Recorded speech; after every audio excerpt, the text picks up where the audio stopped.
was the boogeyman. As a matter of fact, it was.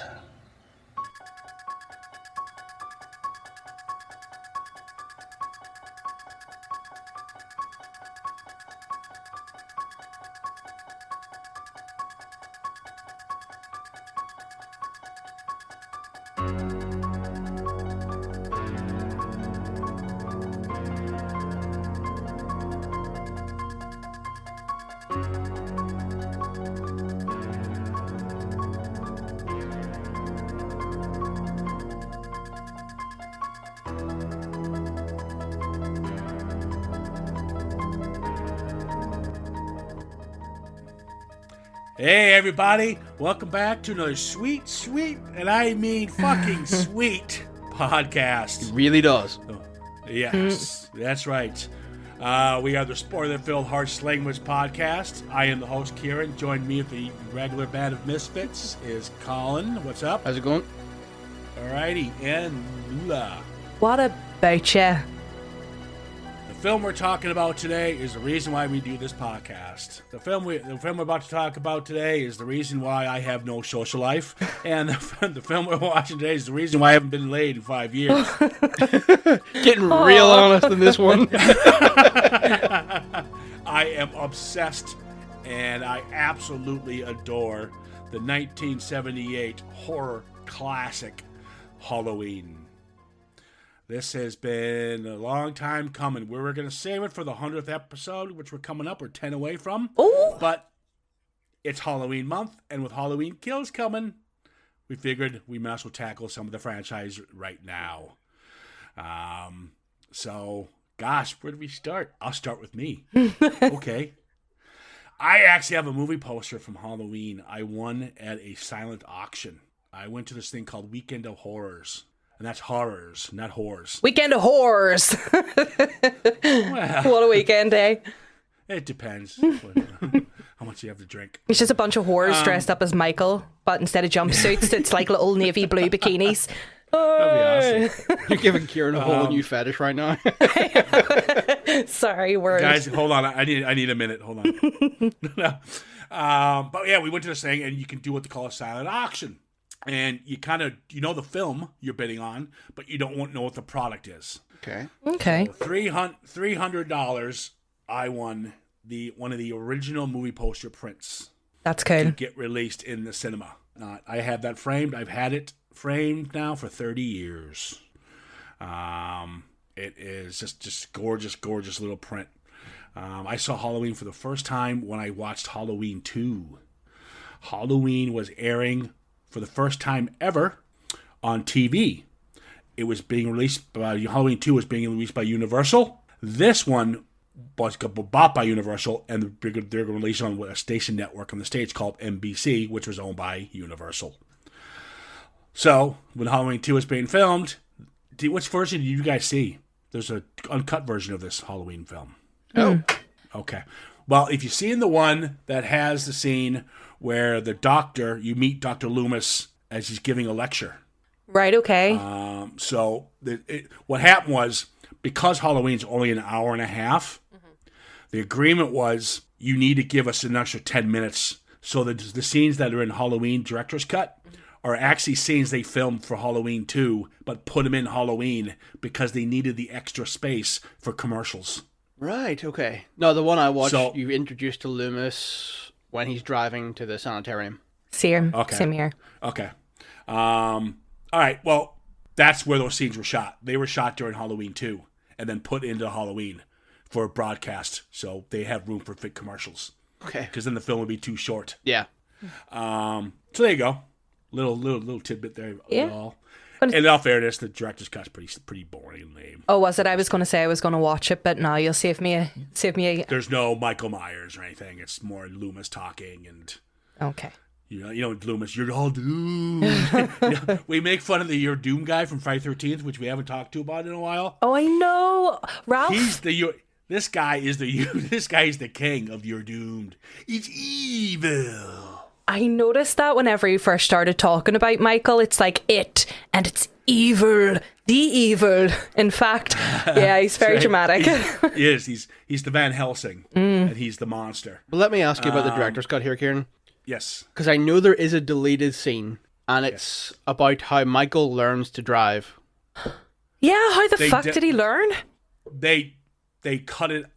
There was a line in the original script which I thought they should have kept in. He says, "I'd driven Michael to numerous appointments to the hospital and back and so forth, and he was watching me in every move. He's calculating, and that's how he learned how to drive by watching me." Right, okay. Because my understanding was, again, I could be misremembering, but the guy who Loomis said he was doing very well last night too, Yeah. is he not meant to be part of like a cult down the line in further Halloween movies or something he taught him? God, yes. You know what? We will get to. We're not going to talk about 4, 5, 6, and Busta Rhymes and all this. Wow. But I will give you guys a breakdown of those when we reach after Halloween 3. Is that the cult of Thorn? It's so bad. Yeah. You know what? We're in a happy place now. Okay. This is, Yeah, we're in the happy place. We're in the original. It's good. Yeah. Yeah. That's for future us to suffer. it's funny. The film that has literally no story is the best of all of them. Just aimless killing. Yeah. Let's talk about the opening sequence. The opening sequence is probably its most popular. It's known for the POV shot, which is to a lot of copycats. But keep in mind, for you fans out there, if you haven't seen it, and a lot of people haven't, you really need to see a film called Black Christmas. Black Christmas kind of did this first. Yeah. The POV through the killer's eyes. It is a wonderful little film we talked about in our podcast. I recommend you check it out, but I'm sure we'll be talking about Black Christmas further as we talk about Halloween. Yeah. But the shot, what they're famous for is that they are the first studio, the first film, next to, I want to say Heaven's Gate or one of those other drama films. They use what they call the pan and glide. This is where the camera operator wears this thing on his belt.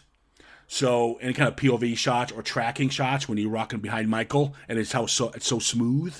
Okay. These are the guys who invented. This is where it started. Basically like an early gimbal.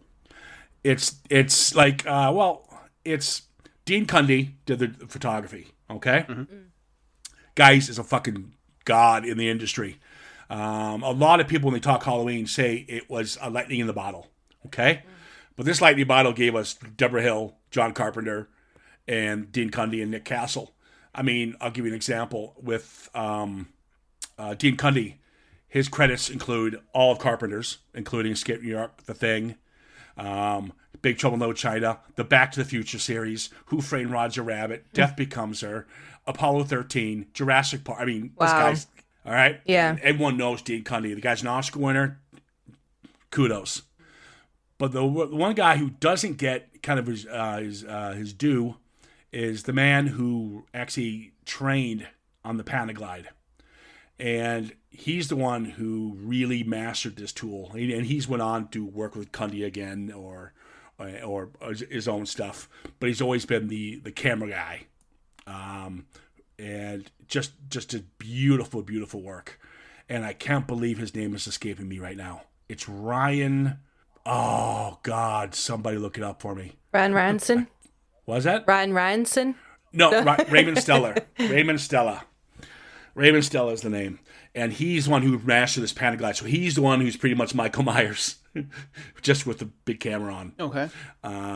So kudos to him. I just want to give him a shout out. Sorry, that took a little longer than I thought. No, he That's all deserves it. He did a great job. Yeah. In how the movie was shot. You know, that really added to the whole atmosphere of it. And it's given you the perspective of the killer. You know, you feel like you're there stalking these characters when he is, and it's really kind of creepy that way. But again, that's something that it takes very heavily from Black Christmas, because you get a lot of that in it. But yeah, I loved Black Christmas, and they did it fantastic too. What I will say is, you're probably going to hate me, but hear me out. This is the only part of the movie that I have a criticism of. Oh my God! And it's tiny. Okay. Is it the real quick sex scene? That's exactly it. Yes, oh my God. That's Like, it's literally the light goes off. He walks in the house, and the guy's done and out the door. Pump chump. That's a Quicksilver, man. Yeah. Like, I know he's a horny teenager, and, you know, things go off prematurely and everything like that, but, like, that was quick. He wouldn't have even had time to clean up. I don't think they had sex. Well, what did Because you he do? said he was in a rush. He had to go. But she Now, was butt no guy naked. would ever. She was. Did he go upstairs just to fondle her boobies a bit and then clear off? Because, Must like, have. what's the point in that? Maybe he's a topper, you know? That's just the way it goes. I don't know. But that's my only criticism of it is I think that's hilarious because I have that in my notes. Yeah. 100%. I watched it because, again, it's one of those things you don't normally pick these things up, but when you watch it for the podcast, you're like, wait, what? Mm-hmm. And it was just he looks at Michael looks in the window, the cameraman looks in the window, sees them in the living room.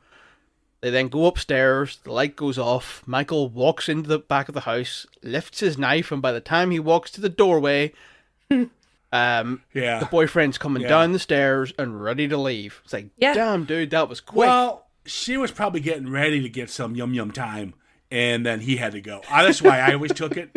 But damn, he's quick drama. What's that cartoon character? Quick draw McGraw. McGraw, yeah. That is kind of funny. No, that's my only criticism of it, and it's not even about the cinematography side of things. It's just purely pacing, both his and of the story. That and the driving are the two things people always bring up. Always bring up. I knew right away what you were going to say. That's funny.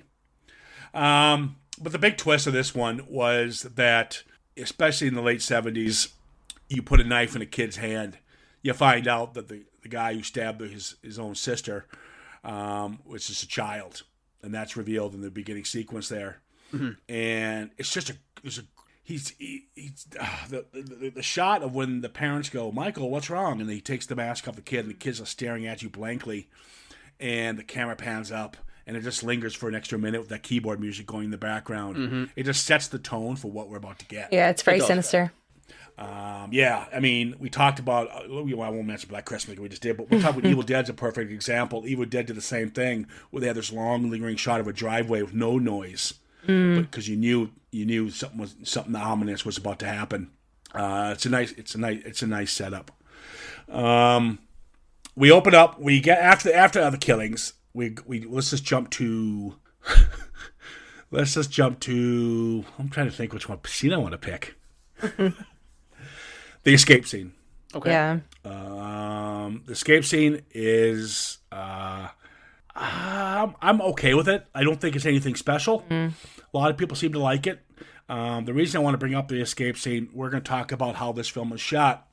Now, one of the key things in budget for filming is the lighting. It's actually probably the most expensive thing on a film set. And they had none.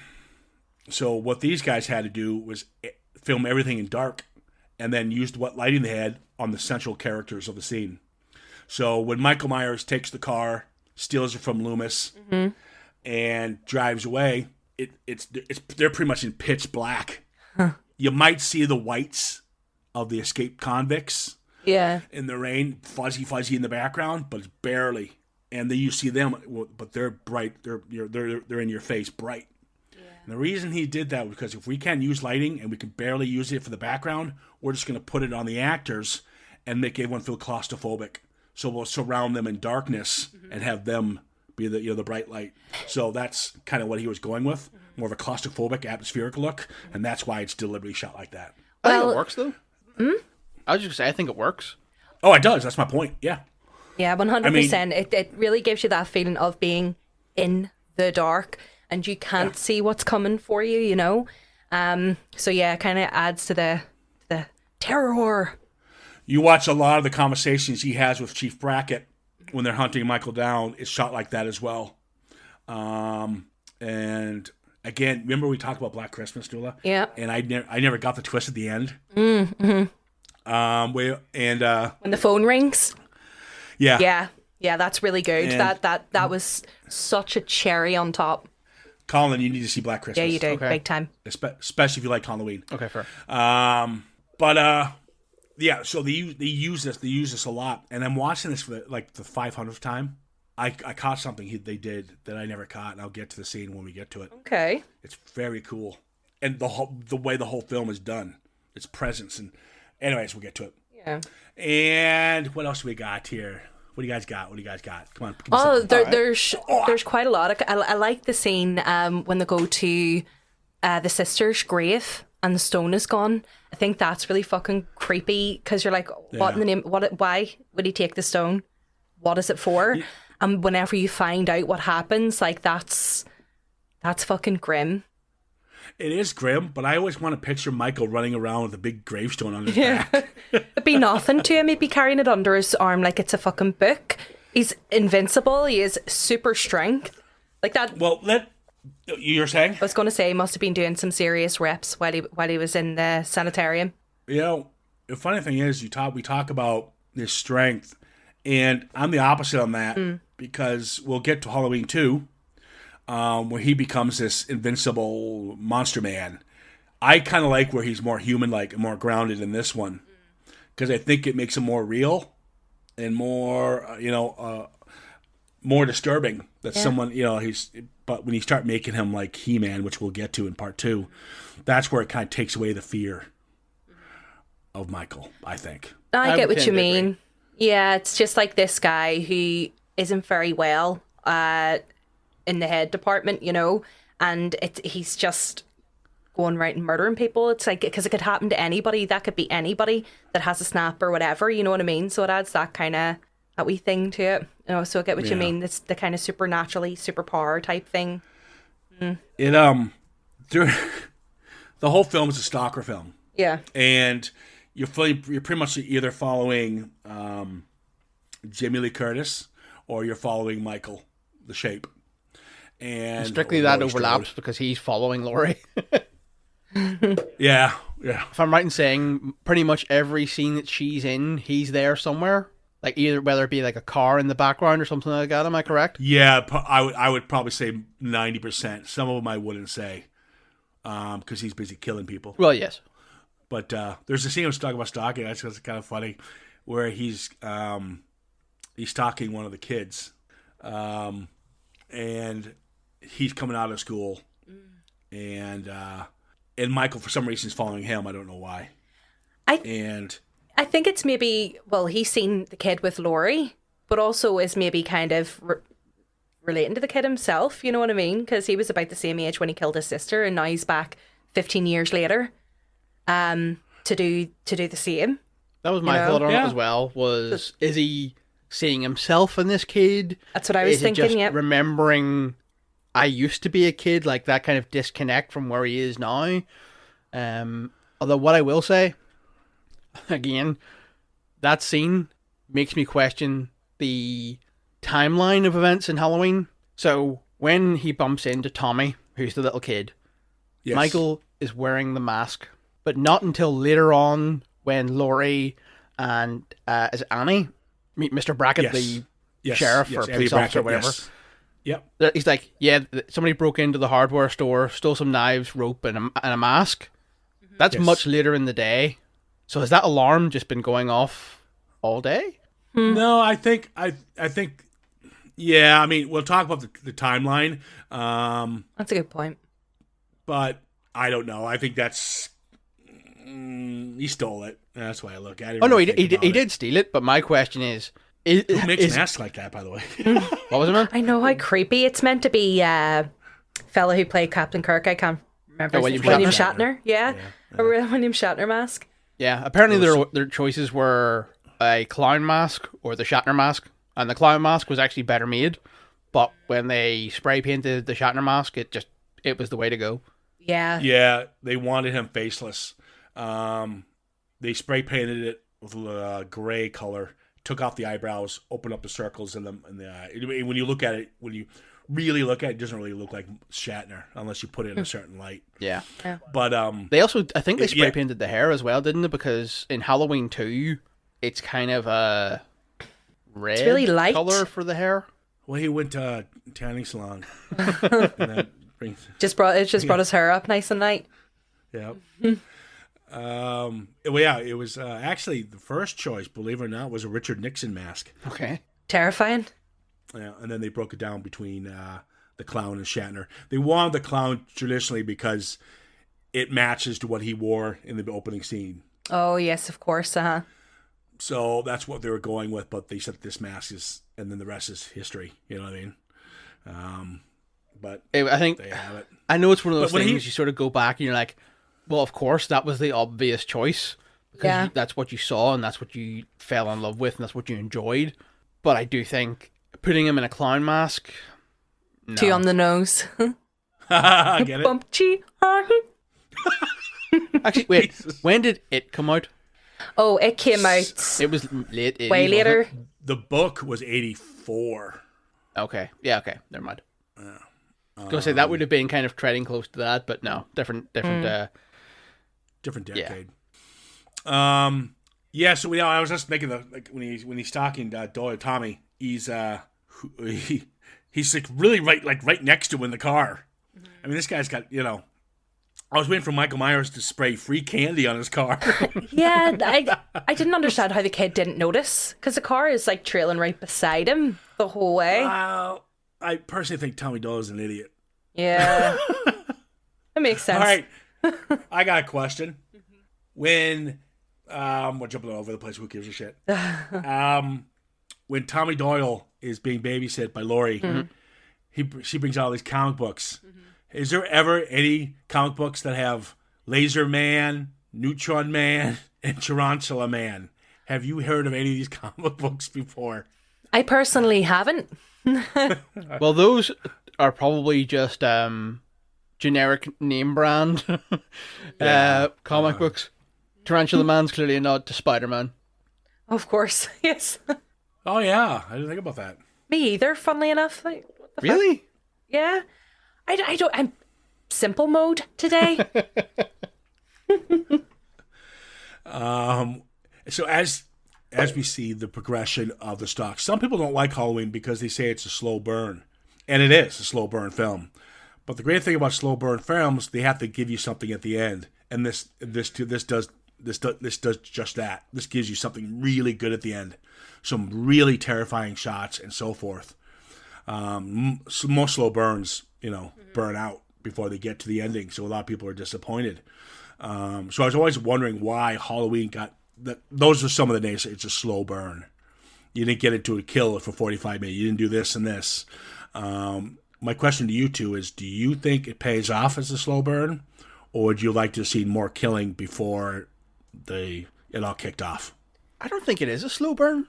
Like for me, it's Okay. like you're talking about you don't get a kill for what you say 45 minutes. Well, wrong. Something like You get a that, kill about 45 seconds in. Oh Yeah. yeah, you know what I mean. Yes. But yeah, like you get that, and it's how do I best describe Halloween?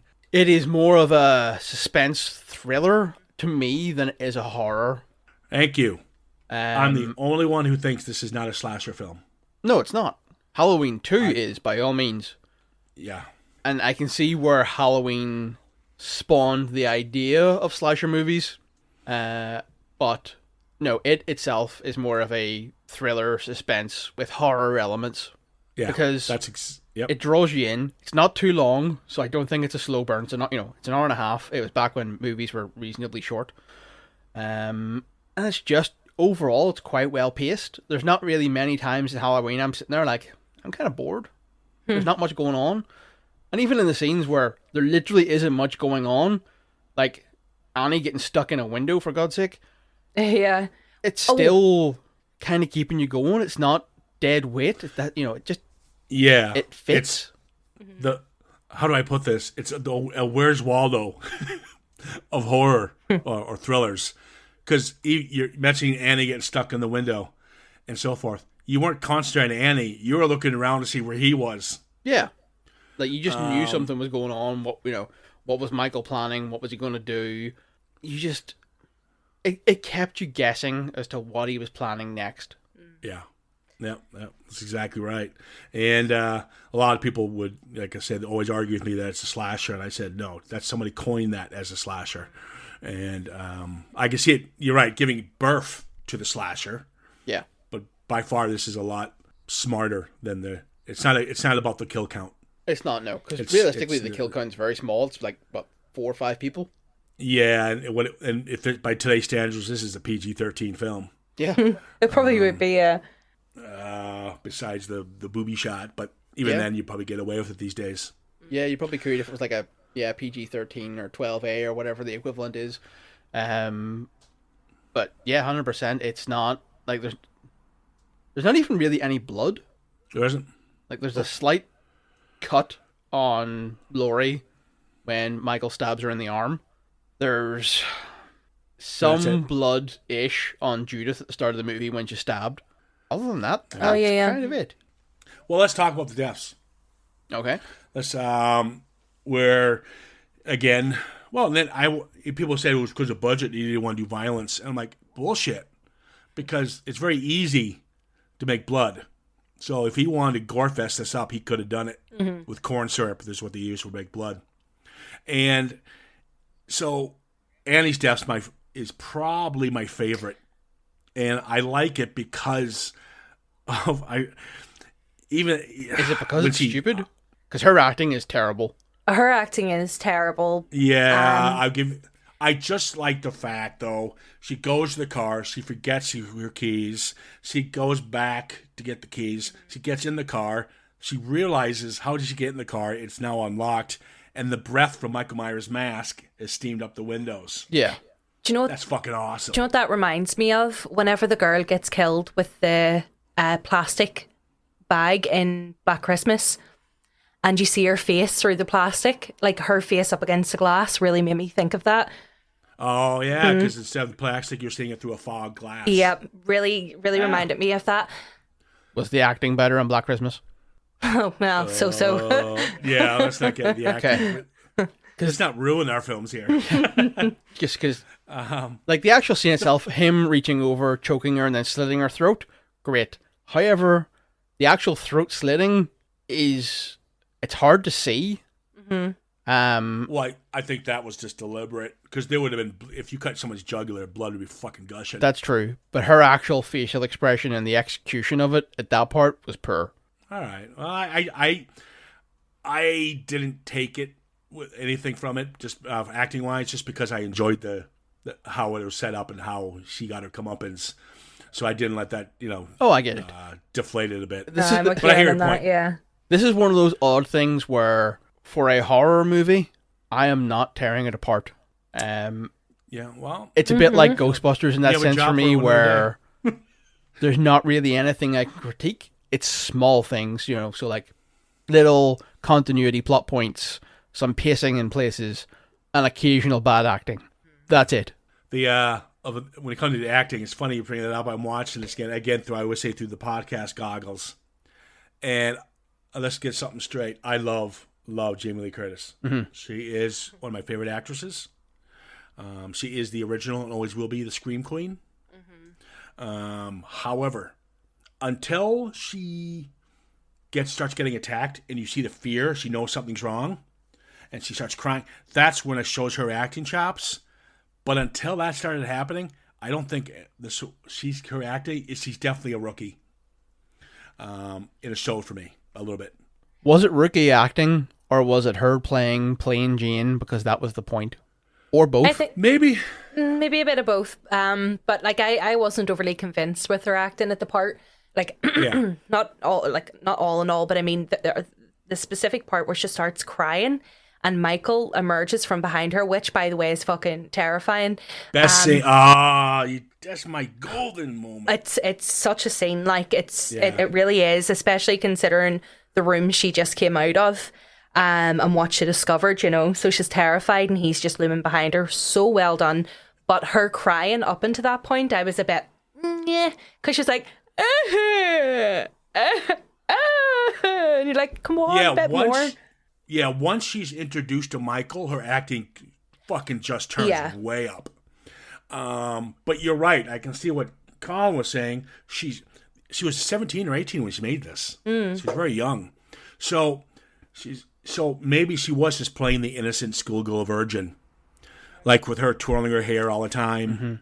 And like that's her whole sure. point is, guys think she's too smart. She's no real social life. She doesn't have a love life. Yeah. Like realistically, her interest in this, strictly speaking, is Michael. Yeah. he is infatuated with her in that sense. You know, with Michael here, well, obviously we'll find out in 2. They had to make up a story real quick Yeah. of who he was. Yeah. Here's people are going to be freaked out by this when I say this, but the reason Halloween stands alone, I don't like the sequels. 2, we'll get to it, but there's there's something about Michael Myers, and this is where people are gonna. If we don't get emails on this one, I'll be shocked. I felt sorry for him. No, I can't say I felt sorry for him. Like as a kid, there's obviously something going on, and nobody That's my picked up point. that he had a problem. My point is, you don't know his story. You don't know what happened to him. Here's a kid who's been institutionalized his whole life, and he comes back. I'm not saying, yeah, go Jason, we got your backs, free Jason, or Michael, or sorry, what am I saying, Jason? Jason, Wow, that's blasphemy. 10 license, Kieran. But there's like a loneliness to the character, and he's just, I don't know what it is. Is that just me? Probably, but For Halloween, this version, yes. That's why I don't like the zombie version. Oh, wait, no, get into sorry. that one. For Halloween, this version, no. For Halloween, the Rob Zombie version, yes. No, we'll talk about that one. We will. Because they destroyed his bat. That's what they tried to do. They tried to do what I'm trying to tell you now. I liked Less Was More. That you didn't know. Who Oh yeah, he less was. is You more. don't know the I story. fully agree, but I don't think the loneliness applies to this version. I think it applies to the Rob Zombie one. All right. I can kind of see where Kieran is coming from with that. He was just so bloody young, and whatever happened to him that led him to do what he did. And then he, as you say, he's been locked up for so long. I get what you mean, the kind of loneliness about him, but you still go, yeah, he's an absolute fucking animal. He is, but that again, that's why Halloween stood alone. Carpenter himself even said it didn't need a sequel, and he called Halloween 2 an abomination. Yeah, well, see, they never, as far as I'm aware now, correct me if I'm wrong, really intended to do a sequel to Halloween. That's why they ended up giving the mask and that to the fella who acted. Yep, you As are in- correct. Well, he did it because he was in bed with them to get the thing made. So fuck it, make Halloween 2. I don't care if you give me the thing. Oh, speak of the thing, I'm fine with that. they dropped that in when the kids sitting watching the movie with the loud TV. That's why. Yeah, and that's not funny because you always peppered that in.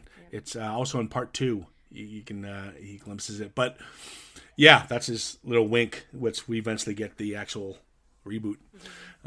Let's talk about the deaths of probably the most known actress in the film, PJ Soles, who plays Linda. Oh, she's so in annoying. Bob. She's totally. Totally. PJ Soles was actually, she got the job because she had played a really good role in the movie Carrie. And she was actually engaged to Dennis Quaid at this time. Okay. And yeah, I like PJ Soles. She kind of disappeared. Her last film, she did Stripes. She was one of the lead actresses in Stripes, and then she kind of faded. That happens though. Yeah, I suppose. Nancy Allen was like that too. She was also in Carrie, and she kind of had all these films coming out, and she kind of... PJ Soles did that film, Rock and Roll High School, with the Ramones. No, I haven't seen that. You haven't seen that? No. The Ramones. It's a Ramones film.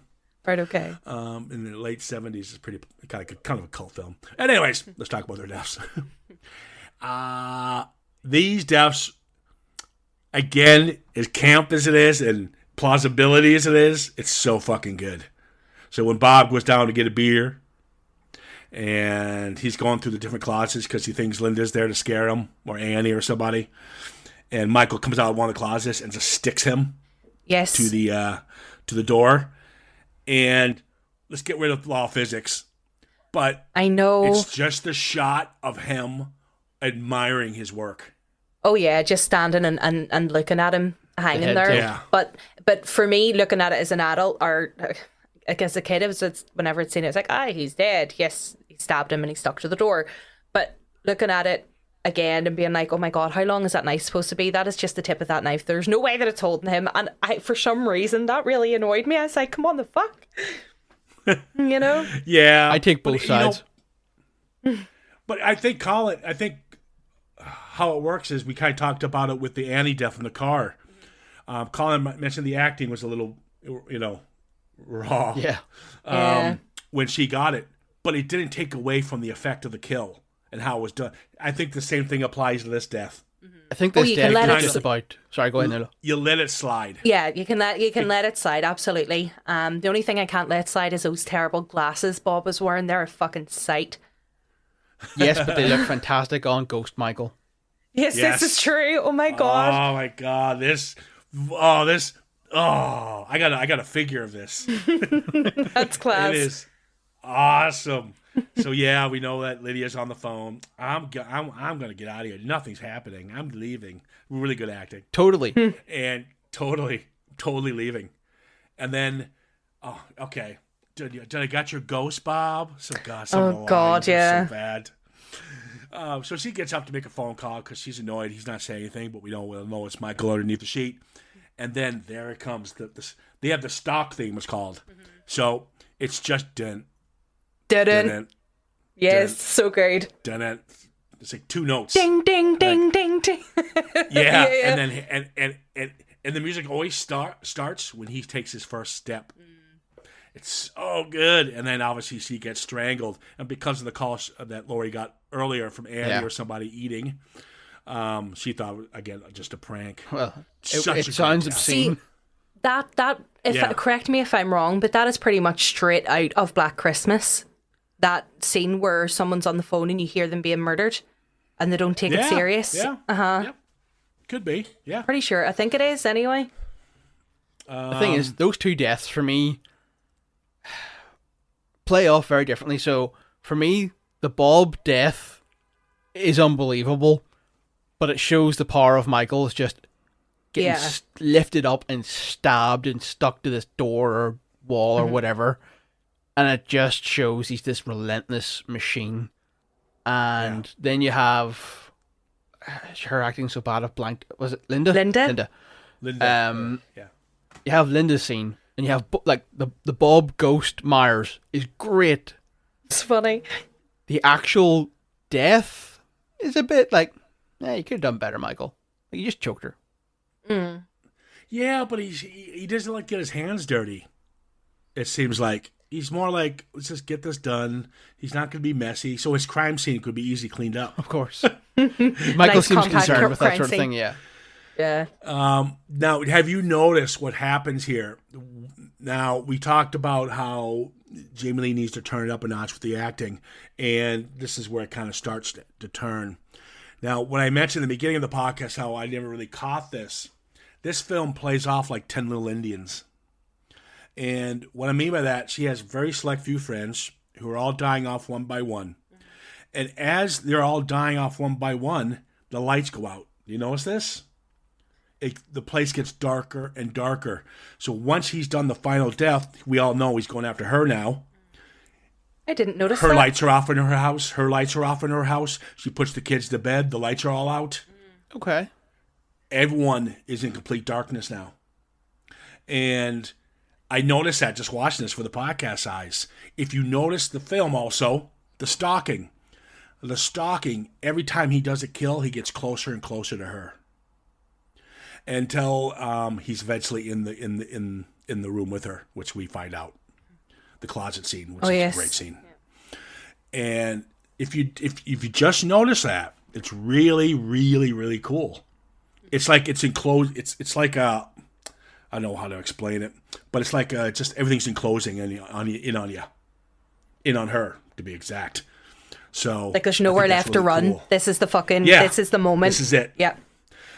So she goes to find out what's going on with Linda and the gang. We see the gravestone on the bed. This is where horror cliche kicks in, where all of a sudden all the bodies start falling on her. Well, yeah. Doors open. That's the standard slasher trope. That's fine. She starts to screaming. She backs into the back wall, and the fucking great shot, and all it is it's a dimmer light that they put in the closet that will bring out the white, and that's why the mask slowly appears. Okay. That's how they did the shot. So good. And then he walks out. It's a great. It's iconic. It is. Even her fall when he. By the way, Michael's really bad. He should have stabbed her. He should have had her. I don't know how he missed that, but she gets stabbed in the arm, and the shot when she falls and screaming, that was awesome. That was a nice little shot, little tumbling shot there. Don't know what camera, but poor bastard, whoever's ever holding it. But this is where the chase kicks in. Dun, dun, dun, dun. And then more music kicks in as the chase gets more aggressive. That's how we kind of played it. Just like the Jaws theme. Dun, dun, Yeah. dun, dun, you know, it just gets faster and faster as it gets closer and closer. This whole, even though it's only like 5 minutes, is just the icing on the cake. The scene where she runs up, finally gets back into the house, and he's coming across the street, and the little fucker's not getting up. Get up, you little bastard, let me in. So, And Michael, of course, just doing that thing of, I'm not in a hurry. I'll get there when I get there. I'll be fine. Yeah. and so the first attack is she's in the living room again, all black, all darkness. I would have turned on the light myself personally. Yeah. But you hear she's looking around. He can't be in the house. There's no way. But then you see the breeze from the curtains, and then you hear this. You hear the and then he comes up and he attacks. And then she needle points his ass. Yep. Again, cliche number 2. I'm just gonna throw the knife away. Well, oh no, what is that about? Like, you're asking to die, but also she ran through the kitchen with a bit of time and could have grabbed a knife of her own. And instead of poking him in the eye, she could have done some serious damage there. Well, I do think that they probably thought about this kind of stuff. How, because she's such. She's so like, afraid. Yeah, she's nervous. She's a nervous wreck when she's in regular day, and she's very shy and timid. So she doesn't really know how to react. So I went with that. The first time she drops the knife, I went with it. The second time, when my second favorite scene is she tells the kids, "Get the hell out of here! Yeah. Run! Get out of here! Go! Scream for help! I don't care!" And then you see the shadow from the background coming up the stairs. Oh, it's a great shot. So the kids run out, and Michael's coming. She goes into the closet, which is the perfect place to go. Whatever. But the flimsiest doors, by the way. Well, those things were. I know. I remember those kind of doors. Yeah, I know, but like that would be the last place. That'd be the last cupboard you go into. You'd even go into a friggin', I don't know, a bedroom or a bathroom or something. Or why would you not run outside where you can run as freely as Away. you can instead of trapping yourself in a tiny space? But Colin, you know, having played Dead by Daylight, that no matter how fast you run, he'll always catch you. It's Michael. That's true. That's right. You know? That's right. And so, yeah, he busts through, and she stabs him, and then pokes him in the eye, and he falls down. Again, she then throws the knife away. Yeah, that part right annoyed next me. to him. But then the scene, the kids run out, they're screaming, and then Loomis sees them. Perfect timing.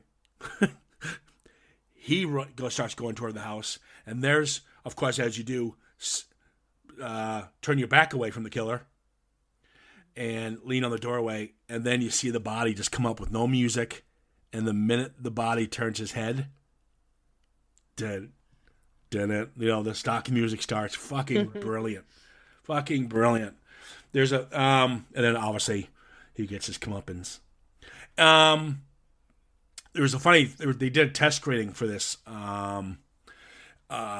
before obviously release date, and the producer wanted to see it firsthand, and that's Mustafa Akkad. And he watched it without the music. And he said, "This is a boring film." Oh. He goes, "We need to do something about this." Carpenter goes, "I'm working on it. Don't worry about it. You'll see what I'm working on." He knew he was going to put the score in the whole time. So then Mustafa Akkad saw it with the score, and he says, "Holy shit, it's a completely different film." Well, music can do that to a movie. Like, was it Carpenter who composed the music for that? He does all of his own Yeah, music. well, that's what I was thinking, because it's very good. It's fucking very effective for how simple it Yeah. is. And He's- it's an enduring sound. It's one of those ones, Halloween, the Jaws theme, Jurassic Park. Like, there's these kinds of scores that you hear and you're like, love it. Other movies, Yeah, like, nah, it's- forgot it, couldn't tell you. But Yeah, exactly. Those ones stick. Exactly. Yeah, Raiders of Lost Ark theme, the Imperial March. You have the cycles. Weet. You know, you've got, you know, all these. They Live. And these are the films that people love. The ones that we're talking about right now, the ones we just mentioned, are box office gold. They won an Oscar. They're still beloved to this day. Yeah. They all have one thing in common, and that's their score. Yeah. The score, I can't praise it enough. It's the best soundtrack ever. I absolutely just think it's an amazing soundtrack.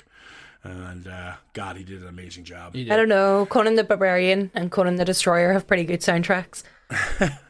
Conan, we did talk about that one. It's Yeah. a pretty good soundtrack. Oh yeah, brilliant. Basil I- Dolius. I'm not even going to try and pronounce it, but like, wow. And so, yeah, Michael gets his comeuppance, and that's a wrap on our little Halloween. I mean, words can't express how this film is. I can watch this film right now. I didn't even have to watch it for the podcast, but I did anyway because I had wanted an excuse to watch it. Yeah. You need an You know, excuse. this is this is one of those films. It's kind of like Shawshank Redemption.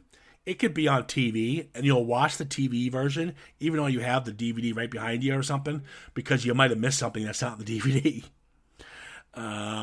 It's just one of those films that draws you in, and it's got the replay value is. I mean, I can't even tell you how many times I've seen this film. And we talked about what this gave us. This gave us Dean Cundy, the photographer genius. It gave us Nick Castle, who played Michael Myers, and also did some of the assistant directing work. He went on to direct The Last Starfighter. What a film. That's yeah, right. I and remember talking about that. Yeah, he went on to direct Flight of the Navigator. Another great He one. went on. Yeah, I mean the guy. I mean, Deborah Hill, God rest her soul, died too young of breast cancer, but she went on to produce her own stuff, like The Clue, which is one of the funniest films. I love that movie, and obviously produced alongside Carpenter and his earlier stuff. It's just you brought this raw talent, and they all went on to do something really well. You know, they all went on to do well for themselves. That goes to show you how good this team is. Yeah. I am dying to see the Halloween Kills, which we're obviously leading up to, because it's going to be fun, because they're bringing back Lindsay, the real actress who played her. She's in it. They're bringing back Chief Brackett. Right. He's Annie's coming back. dad, yeah. Yeah, and so they're bringing back Tommy Doyle's back. Okay. So Okay. it's going to be fun. But guys, final thoughts. Go for it. Ooh. Go ahead, Colin. You go first. Okay. Of all the sort of slasher horror movies from the late 70s, early 80s, Halloween would be my favorite. No question. It doesn't at any point make me just kind of go, even with, bad acting aside and everything like that. Totally. Totally. Nothing bad to say about it. I would recommend it to anybody. Great movie. Cool. Yeah. Nuala? Pretty much in agreement with Colin there with a slight caveat that I think Black Christmas would be my favorite slasher of the 70s. I really enjoyed it. Really snuck up on me, that one, because I hadn't seen it until doing it for the podcast. But I really love Halloween. Halloween would have been my favorite before. But this particular Halloween is brilliant. Well worth a watch. Really well filmed. I think it's very well paced. It gives it time to build the suspense, and it's worth it in the payoff. So yeah, check it out. Yeah. I thought it was okay. I've seen better. Something about your review of this movie, Kieran. It didn't pick that it resonated with you. It didn't seem to do it. I could see Kieran later on holding his wee DVD of Halloween saying, "I'm sorry, I didn't mean it. Really, I was only making a joke." Crying in front of his Halloween poster like, "I love you, Michael. Forgive me." Excuse me. 4K. Oh, 4K, excuse me. Mr. Fancy Like you Pants. don't have it on DVD as well. And Okay, I got videotape. both. Yeah. Where's my? Oh, wait. I got a whole wall of pops of Michael Myers too, Yeah. and I got one of Beast in the Mask. It's good. Yeah, listen, Halloween is my go-to. There's a fun story, and when I was introduced to it, and it was like I mentioned in the beginning of the podcast, Halloween 2 was just coming out in the theaters, so they were promoting that Halloween night. They were going to air Halloween, and my mom, I was a young lad. Shut up, Colin. And my mom's like, "Oh, I don't know if you can stay and watch that. I don't know. You'd be scared." I'm like, "I want to watch Halloween." So we'll reference it in Halloween 2, actually. There was this, it's all urban legend. It never happened, by the way. But there's a scare going around that people were putting razor blades. Oh, and apples, yes. Apples and stuff. That never happened. That was just urban legend. But it still caused a stir. People were, putting poison in candy and stuff. So I went trick-or-treating that night, and I had this whole bag, and it was with my brothers, my 2 older brothers. And my mom goes, "I'll tell you what, I'll let you watch Halloween, but you can't eat that candy." I'm like, "What?" Yeah, because she was scared for me. She didn't want me to die. So she gives the candy to my brothers. Well, you know who the favorite is then, right? Yeah, I know. And I got to go to Walgreens or whatever it was and pick out my own candy. Oh. And I got to watch Halloween. So you got the best of both worlds. I know.